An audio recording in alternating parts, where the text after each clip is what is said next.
Good morning. I am Captain Rich Kaiser. Welcome to our August 15th interactive public safety briefing. Today we had several topics on hand to discuss concerning crime in our neighborhood or in our community throughout the last week. However, last night's incident, we've taken a turn and we're going to discuss last night's incident and go along those lines and then eventually take some questions from our viewers. Again, thank you for watching us today. First and foremost, we find the number of homicides that we've experienced up until the last several months very alarming. Our detectives, our police officers are working diligently to not only attempt to solve this crime from last night, as well as the crimes that have occurred over the last several months. There is no immediate threat to anybody within that neighborhood from the incident last night. We have a continued focus of violent crime within our city, as well as the surrounding area, to try and solve any crimes that are being investigated. Last night, at about 9:45 p.m., we received a 911 call from some residents in the 800 block of Gettysburg for a reported shooting. Our officers arrived within minutes and found a victim who had suffered from gunshot wounds. The victim was ultimately transported to the hospital where he was pronounced dead. Our detectives and our officers immediately responded to the scene and began an investigation.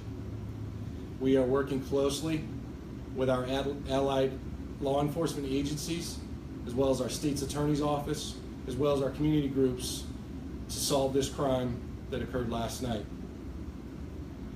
The detectives are working on several leads up until this point. We are about 10 hours into this investigation, and we ask just for your patience in the investigation and the resolution of this shooting from last night. The victim from last night can be identified as Arthur William Smith, Jr. He's a 31-year-old male from Salisbury, Maryland. Resides in the 800 block of Gettysburg Avenue. At this point in time, we would like to take any questions that our viewers have and try to address those as best as possible.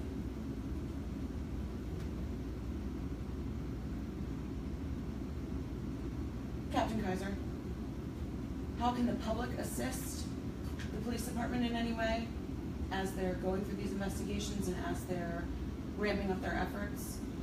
I would say any information that anybody within our community has, take advantage of Crime Solvers. They can be reached at 410-548-1776. You can remain anonymous when you make that phone call. We just ask that you do call if there's any information. No information is too little for your phone call to come in.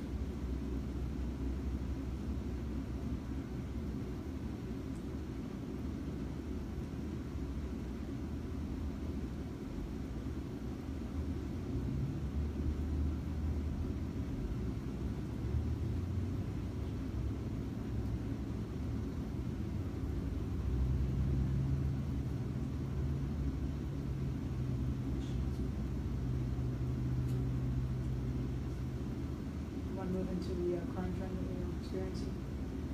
Sure. Over that area. In addition to last night's incident, we'd also like to talk about some crime trends that we're experiencing in a particular portion of our city.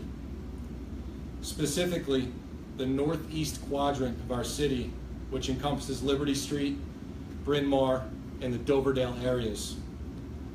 Since approximately mid-July up until this past weekend, we've experienced 16 total incidents of theft, burglary, and theft from buildings, theft of lawn equipment from different residences within that area. People are breaking into cars because cars are being left unlocked. Items are being stolen from vehicles outside of residences that have been stored. Like I said, we're experiencing calls that equipment, like lawn equipment, is being stored outside and also being stolen. Bicycles that are being stored unsecure outside of residences are being stolen. Vehicles being left unsecure with loose change, wallets, electronics, and what have you is being stolen from those vehicles. Our detectives, as well as our officers, are working to solve these crimes.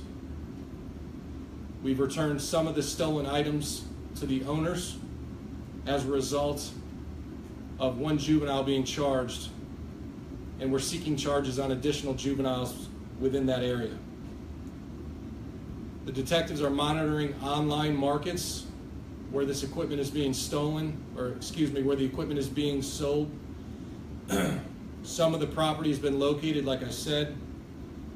We just ask you as the community,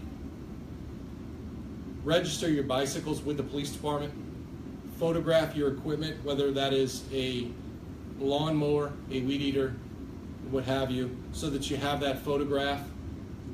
If the stuff is reported stolen, we'll assist the officers and detectives in identifying that property. Lock your bicycles, lock your vehicles. Do not be a victim, and do your best to take everything out of your vehicles if at all possible.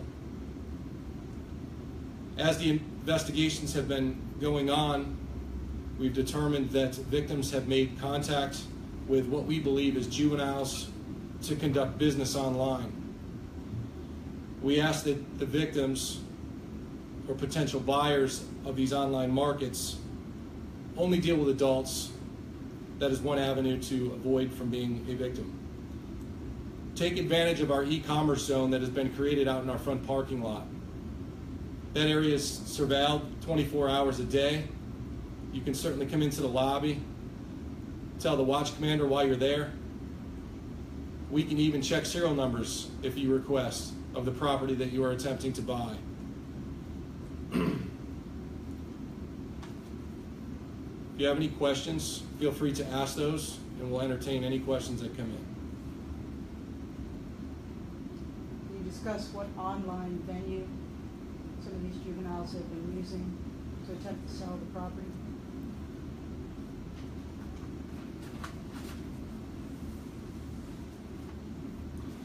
The detectives are learning that an online business called Let Go, who we're all familiar with, seems to be the location where a lot of this stolen property is turning up. That is another location that we were able to collect and recover several pieces of stolen items from the cases that were investigated. Some of the stolen property is also turning up on other businesses online, whether that's eBay or some of the other businesses that are frequented day to day.